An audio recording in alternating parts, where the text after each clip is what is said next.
Thank you so much. We're here in Brookings, Oregon, one of the most heavenly places on earth. Thank you, KCIW listeners. And mostly we want to thank you for your referral. Thank you for clicking this link here on this podcast, on this radio station, tuning in your friends and family to 100.7. And those that are out of state, we have people in Thailand, Colombia, Europe listening to the Quality Living Show with peaceful support through our website at kciw.org, Quality Living. Yes, also, with these referrals and these sound bites that get sent out throughout the globe, it sends out peaceful support to everyone. People who have questions or doubts, we are here to lift them up in every way possible. And the best way to do that is through personal action.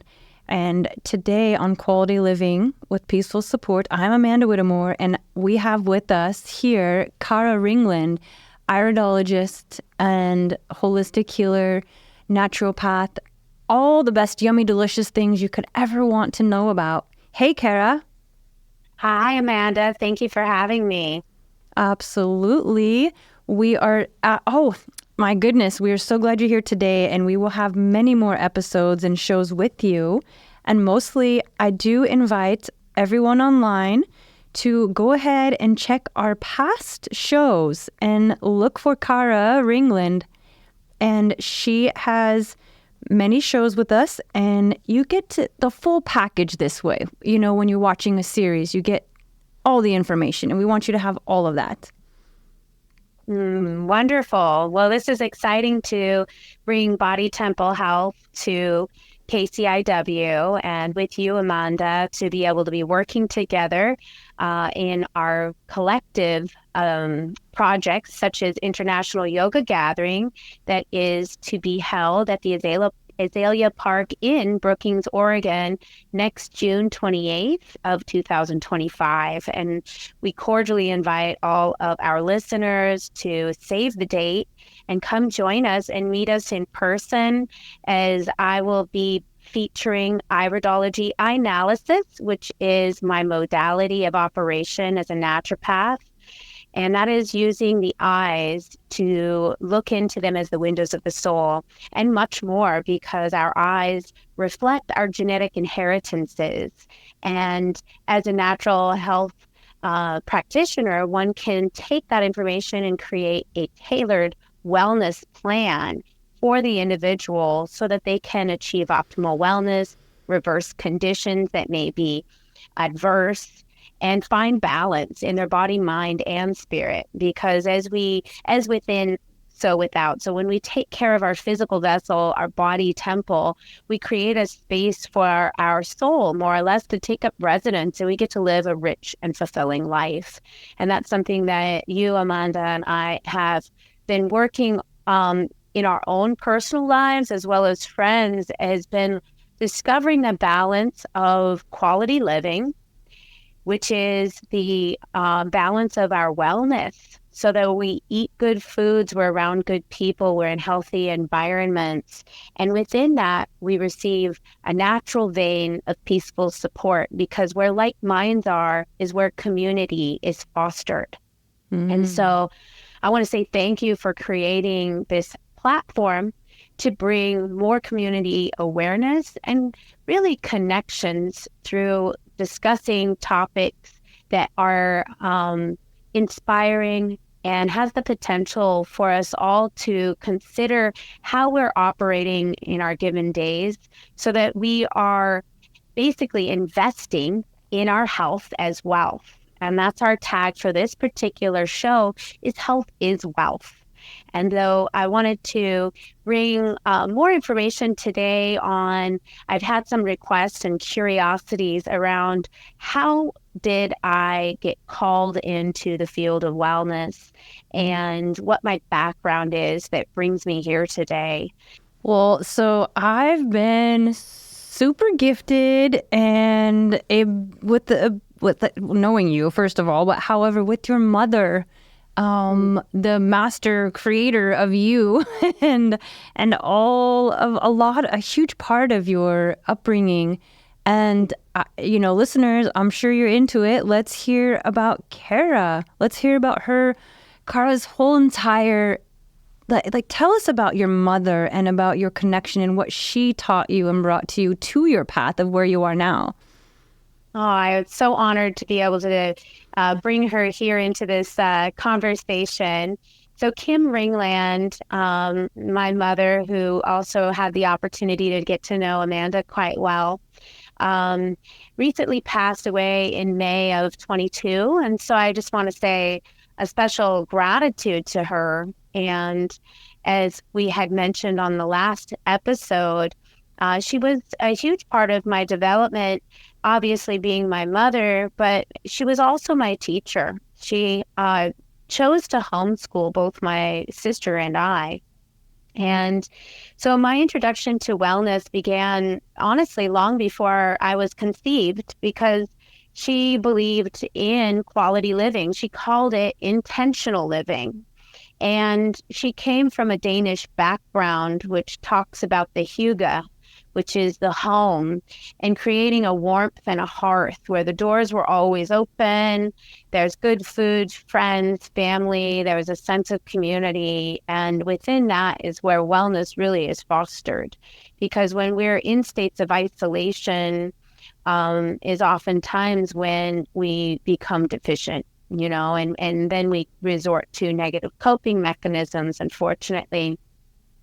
So my mother chose to live in the woods, and she called it back to landers in the late 70s. Her and my father were forest firefighters and had met in Susanville and were sent to Northern Idaho on a large fire in, I believe it was 77. And they were in Sandpoint area, which is just about an hour south of Canada. And that's where they decided to stay. And so my mother had a home birth with both my sister and I. She had chosen to kind of rebel against her entire upbringing. My grandfather, Dr. Otto Ravenholt, was considered the high priest of health in the state of Nevada. And he was called the good doctor in Las Vegas, for he had presided as the health officer for Las Vegas and for Clark County for 36 years, starting his tenure in 1962.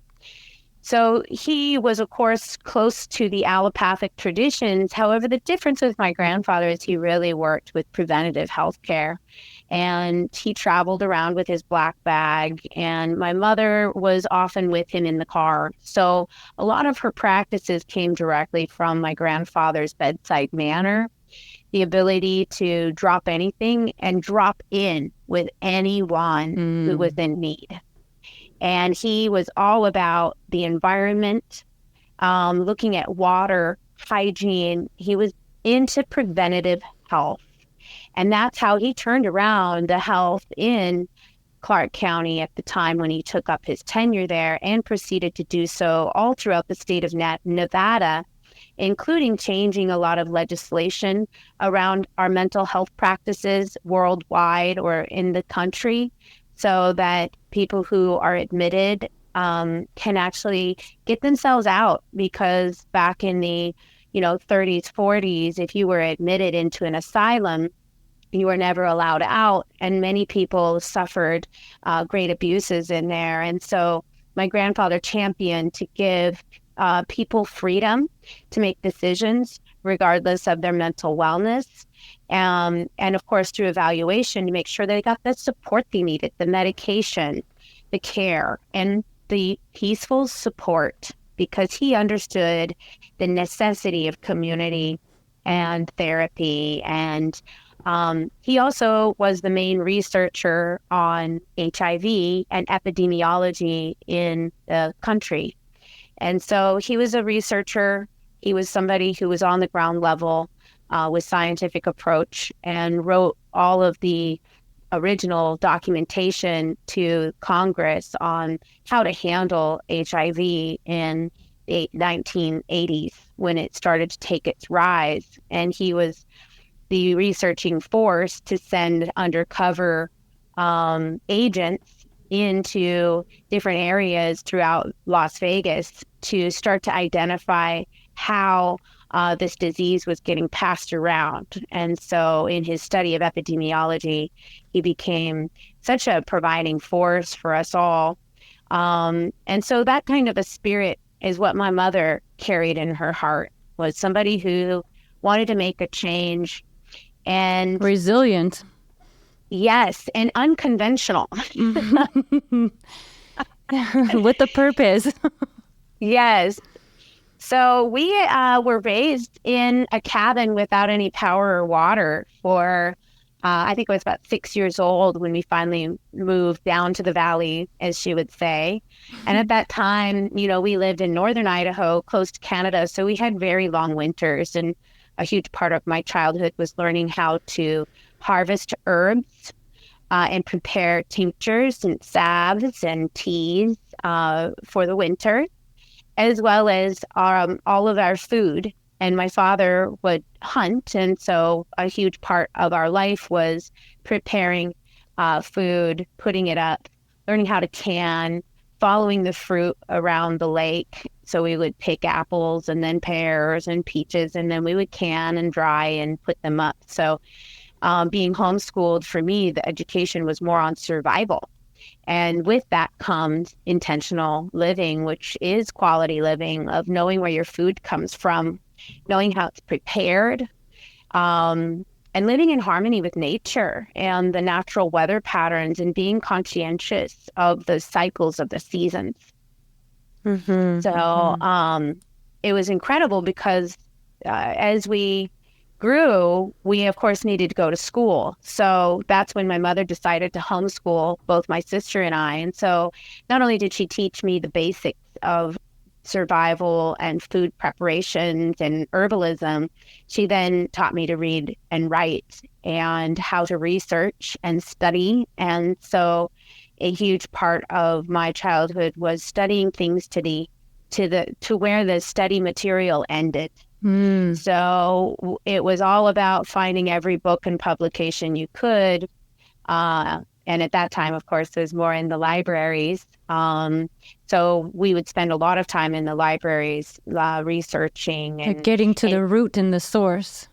Yep, exactly. Never taking one answer as the solid information. And that to me has been a huge part of my the way I approach my clients' conditions, because whatever they've heard, whatever condition they may have, I can take, and I mean their blood work, everything from their physicians, I use it as a point of reference. And then I go into deep research and look until I find no more research, and then compile that to come up with a plan that is in holistic wellness for the client, because it's not about, just taking care of one part of the body. It's about taking care of the entire body and environment in order to support it. Exactly. Yeah. So it's an incredible journey with my mother. She ended up, we became a huge part of a church because of the homeschooling. We ended up involved with a congregation that was all homeschooling their children in the 80s. And so honestly, our education, we had retired teachers and lecturers who became our instructors at the church. And so we were often taught at a college level when we were in our elementary years. And with that, I'm so grateful, because of the ability to read and write has certainly removed many of the limitations. And I know we all kind of take that for granted in today's culture, but so true. It is such a blessing that we all have the opportunity to have a good education today, so that we can be the masters of our own destiny. We can do the research on our lives, and we can look at all aspects. And I think that what I see today, and especially maybe because of our phones and our medias, as they say, these smart phones have made us all a little bit limited, because if you don't know, well, you just ask Google, or you there's a lot of our own problem solving that has been kind of handed off to our doctors, our lawyers, our teachers, our friends. What do you Like a think? I don't lazy know. brain, totally lazy without the act of physically doing the work ourselves. Yeah. Or being present to be able to ask ourselves, well, what do I think? Does that resonate for me? Instead, it's kind of this handing of our power away to somebody outside of us. And that's where each person is truly and honestly divinely designed to know their truth, and their truth can set them free, whether it's the food that they eat, the people that they surround themselves, the professions that they choose. Your mother was a really important, like she's a major one of the people who taught me most of owning my power and would remind us girls, especially in the industry and field that you and I grew up in. Like that was your mother's biggest part, I remember. Yeah. Giving us all equality, to be empowered, to be able to use our voices, to make choices. And especially when it comes to our health. What is it that we put into our mouths? What kind of people are we exposing ourselves to? Because as they say, the rotten apple spoils the barrel. It often doesn't go the other way around, folks, And so, like I saw a quote the other day, hang around smokers, 5 smokers, you'll be the 6th, Oh. So hang around 5 people doing, yoga or waking up for the sunrise, you might be the 6th for something that's a positive thing in your life rather than a negative. Oh. Yeah. And I think in today's culture, and especially your and my generation, being raised in the 90s when pop culture was becoming so much more global and widespread and saturated, that we kind of gave our power away. We were into more of that peer-oriented mindset, So what I would like to do with Body Temple Health and the way I approach life now is to make wellness be something that is fun, immersive, community-oriented, and with that same frequency of going to a concert, or that part of us that used to go into peer pressure to go be with the cool kids.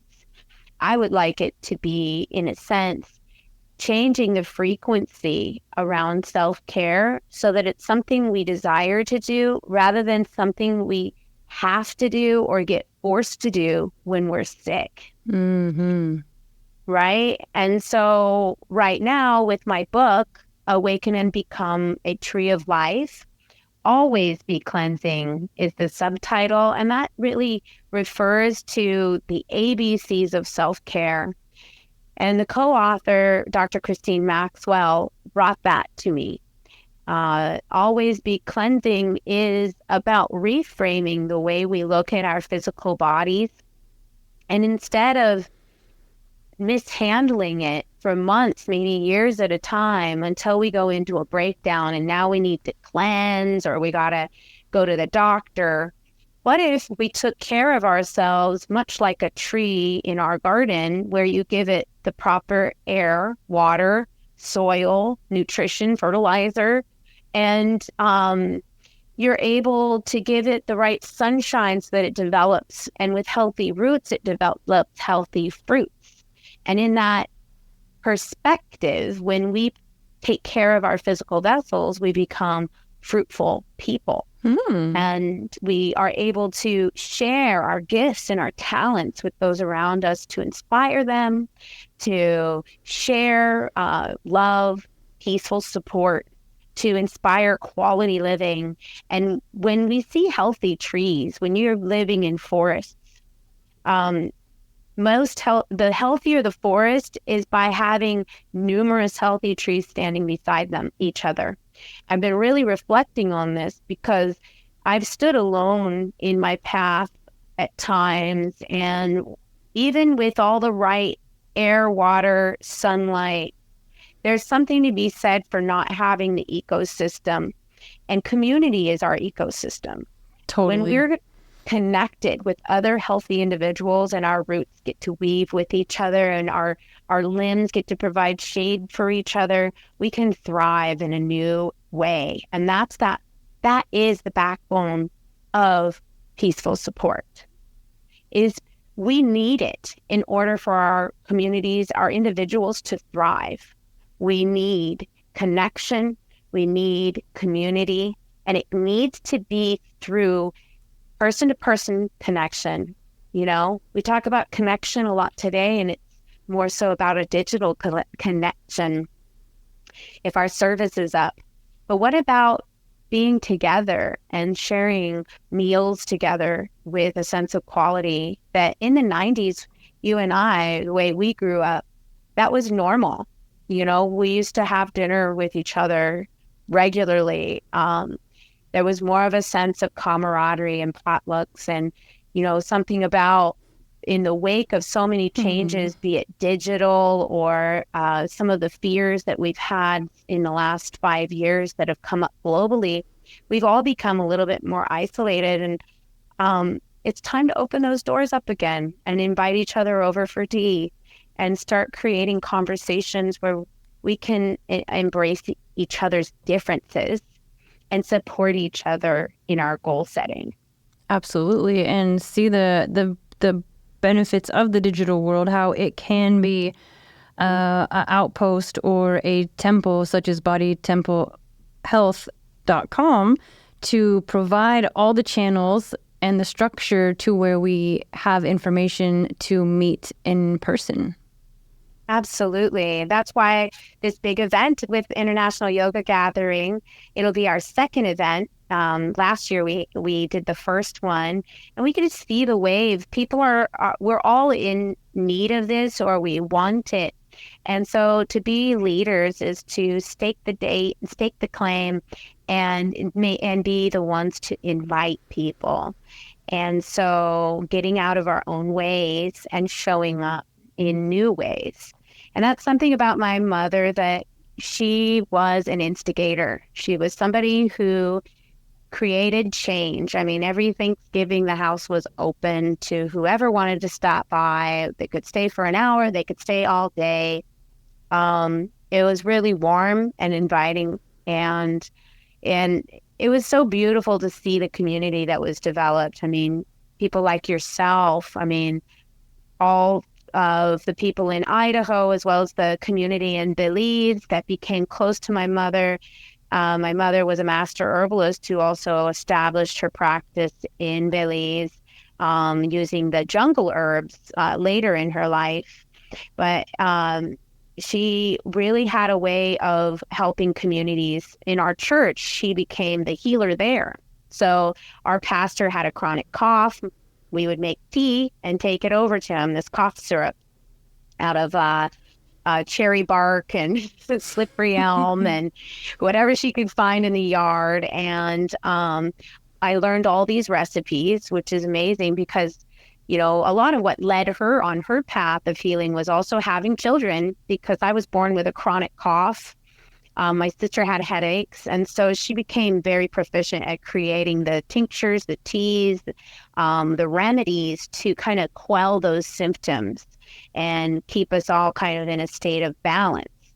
And as we grew up, it became more chronic, and that's where in my life a great chapter opened up, because the common cold, the common sniffle, the headaches, those things often we can resolve with natural medicines or herbs and teas and tinctures.